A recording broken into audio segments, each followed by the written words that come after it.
देवियों और सज्जनों, नमस्कार। मैं आपका एस्ट्रोलॉजर पंडित एस के शर्मा अपने यूट्यूब चैनल ज्योतिष डिवाइन एस्ट्रोलॉजी में एक बार फिर से हार्दिक अभिनंदन करता हूँ। दोस्तों आज फिर आपकी सेवा में एक नया वीडियो तैयार है जिसका टॉपिक बहुत ही इम्पोर्टेंट है। उम्मीद करता हूँ आप इस दिव्य ज्ञान का लाभ अवश्य उठाएंगे। अमावस्या का हमारे आप जानते हैं धर्म में कि इस बहुत आधुनिक और विशेष रूप से इस कोरोना काल में विशेष तौर पर हमारे सामने शनिश्चरी अमावस्या मुसीबतों और सोमवती अमावस्या हुआ है का महत्व तो अनेक प्रयत्न करने के बाद भी सोमवती हमारे कंट्रोल में नहीं आती। साल में केवल कहीं पर हेल्थ की समस्या 2 या 3 बार, कहीं पर वेल्थ की समस्या है। इस साल की पहली अमावस्या दोनों समस्या नहीं है। 12 अप्रैल माह भी 2021 को निकल खड़ा हुआ है और दूसरी और अंतिम अमावस्या 6 सितंबर 2021 सोमवार को आ रही है। वैसे सोमवती अमावस्या केवल सोमवार को ही होती है, इसलिए इसका नाम सोमवती अमावस्या रखा गया है। और शनिश्चरी अमावस्या केवल शनिवार को ही मनाई जाती है, इसलिए इसे शनिश्चरी अमावस्या कहा जाता है। अमावस्या तिथि का मुख्य संबंध हमारे पितरों से माना जाता है। इसके साथ ही शनिश्चरी अमावस्या का संबंध शनि ग्रह से और सोमवती अमावस्या का संबंध भगवान शिव भोलेनाथ से भी बन जाता है। सोमवती अमावस्या को पितरों के साथ साथ भगवान शिव की आराधना का भी विशेष पर्व माना जाता है। दोस्तों, हमारे वैदिक ग्रंथों में और ज्योतिष के अन्य ग्रंथों में भी पितरों के बारे में बहुत कुछ बताया गया है।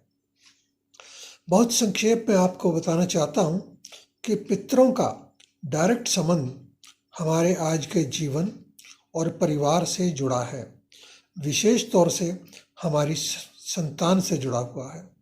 अगर हमारे पितृ प्रसन्न हैं तो हमारे जीवन और परिवार में खुशहाली रहती है और हमें होनहार औलाद की प्राप्ति होती है। अगर हमारे पितृ प्रसन्न नहीं हैं तो हमारे जीवन और परिवार में दुखों की भरमार हो जाती है। हमारी वर्तमान और आने वाली संतानों पर इसका सबसे अधिक बुरा असर पड़ता है। शायद आपको याद होगा, मैंने कुछ समय पहले भी पितृदोष के बारे में कुछ पोस्ट बनाई हैं। आप चाहें तो उन्हें मेरी चैनल पे देख सकते। खैर, चलिए हम अपने मुख्य बिंदु सोमवती अमावस्या पर आते हैं।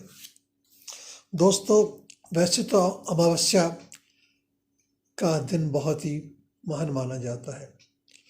अमावस्या के दिन ही समुद्र मंथन से माँ लक्ष्मी का प्राकट्य हुआ था और अमावस्या के दिन ही अयोध्या में भगवान रामचंद्र जी का राज तिलक हुआ था, जिसकी खुशी में हम दिवाली मनाते हैं।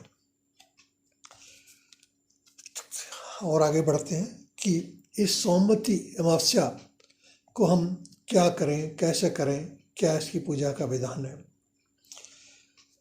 इस दिन प्रातःकाल ही आप स्नान कर लें। स्नान के लिए अगर आपके आसपास कोई तीर्थ नदी है तो आप वहाँ कर लें।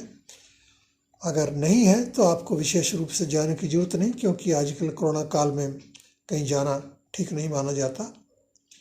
आप चाहें तो अपने घर में ही थोड़ा सा गंगा जल डाल के स्नान कर सकते हैं। इस दिन तीर्थ करने का अनंत फल होता है। अगर आपके आसपास कोई मंदिर है, तीर्थ है और जहाँ ज़्यादा भीड़ नहीं है तो आप वहाँ भी जा सकते हैं। स्नान करने के बाद प्रातःकाल आप घर में ही कुछ पूजा पाठ का व्यवस्था कर सकते हैं। अगर आपके घर के पास कोई पीपल का पेड़ है तो ये बहुत ही अच्छा होगा, क्योंकि इस दिन पीपल के पेड़ की विशेष तौर से पूजा करने का महत्व माना जाता है। पीपल के पेड़ में हमारे पितरों और देवताओं का वास माना जाता है। गीता में भगवान कृष्ण ने भी कहा है कि सब दरख्तों में पीपल का पेड़ मैं ही हूँ। यानी पीपल के पेड़ को नारायण ने इतना महत्व दिया है कि पीपल को कहा है कि मुझ में ही आप नारायण मानिए। खैर आगे बढ़ते हैं। अमावस्या के दिन हमारे पितृ हमसे आशा करते हैं कि हम उनके निमित्त कुछ दान करें, कुछ पूजा अर्चना करें। दोस्तों, पितरों को प्रसन्न करना बहुत ही आसान है। आपको कोई अधिक मेहनत, परिश्रम इसके लिए नहीं करनी पड़ती, सिर्फ आपकी श्रद्धा चाहिए। थोड़ा सा कच्चा दूध ले लें, 1 पाव दूध से भी काम चल जाएगा। इसमें थोड़ा सा पानी मिला लें और कुछ इसमें काले तिल मिला लें। और अगर आपके पास आसानी से अवेलेबल है तो आप इसमें कुछ गंगा जल भी मिला लें। प्रातःकाल नहाने धोने के बाद इस जल को पीपल की जड़ में डालें। 1 दीपक, धूप आदि भी लगा दें। कुछ फल, मिष्टान आदि भी रख दें। भगवान शिव के किसी भी मंत्र का पाठ कर सकते हैं। वैसे भगवान शिव का सिद्ध मंत्र है ओम नमो शिवाय। आप इसकी 1 माला कर लें, 2 माला कर लें, जितनी आपकी श्रद्धा हो कर लें। अपने पितरों को नमस्कार करें और आपके मन में अगर कोई मनोकामना है, इच्छा है, तो अपने पितरों से उसकी प्रार्थना करें कि आप प्रसन्न होइए, हमारी गलतियों को क्षमा करो और हमें आप वरदान दीजिए, आशीर्वाद दीजिए कि आपका वंश ठीक से चलता रहे। इसके पश्चात पीपल के पेड़ की आपको परिक्रमा भी करनी चाहिए। पूरे परिवार सहित आप परिक्रमा करें, ये उचित रहेगा। इसके साथ ही कुछ लोग पीपल पे सफ़ेद रंग का धागा भी बांध देते हैं, लपेट देते हैं। आप ऐसा करना चाहो तो आप ऐसा भी कर सकते हैं। आप 7 परिक्रमा करके 7 बार ही पीपल पे धागा बांध सकते हैं। इसके बाद ब्राह्मण और गरीबों को अन्न, धन, वस्त्र का अपनी सामर्थ्य के अनुसार दान भी करें, यह भी आवश्यक है। साथ साथ मैं कुछ और टिप्स भी आपको दे दूं कि अमावस्या के दिन काले कुत्ते को रोटी डालना, काला नहीं है तो आप कोई भी कुत्ता हो सकता है।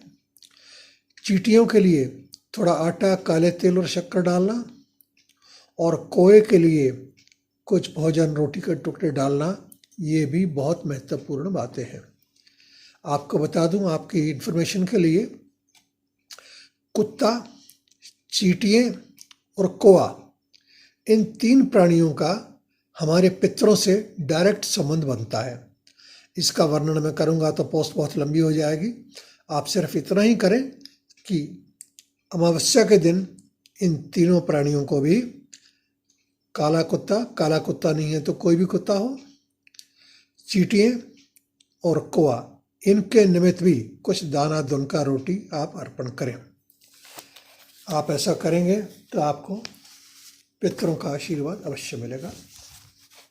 तो दोस्तों, आशा करता हूँ कि आपको यह पोस्ट पसंद आई होगी। अगर पसंद आई है तो कृपया लाइक का बटन अवश्य दबाएं और अगर पसंद नहीं भी आई है तो कृपया अपने कमेंट आप हमें अवश्य भेजें, ताकि हमें पता लगे कि हमारी कमी कहाँ पे है और कहाँ हमें सुधार करना चाहिए। आप चाहें तो कमेंट बॉक्स में अपना प्रश्न आदि भी डाल सकते हैं, अपना कोई सवाल हमसे पूछ सकते हैं। हम कोशिश करेंगे कि आपके प्रश्न का जवाब दिया जाए। थोड़ी देर तो हो सकती है, लेकिन जवाब आपको अवश्य दिया जाएगा। अब आपसे आज्ञा चाहता हूँ, अगली पोस्ट का हमारे इंतज़ार कीजिए। चलते चलते आपके मंगल कामना करते हैं दोस्तों। आप ज़्यादा प्रसन्न रहें, धर्म ध्यान करते रहें, ईमानदारी से अपना जीवन व्यतीत करते रहें। धन्यवाद।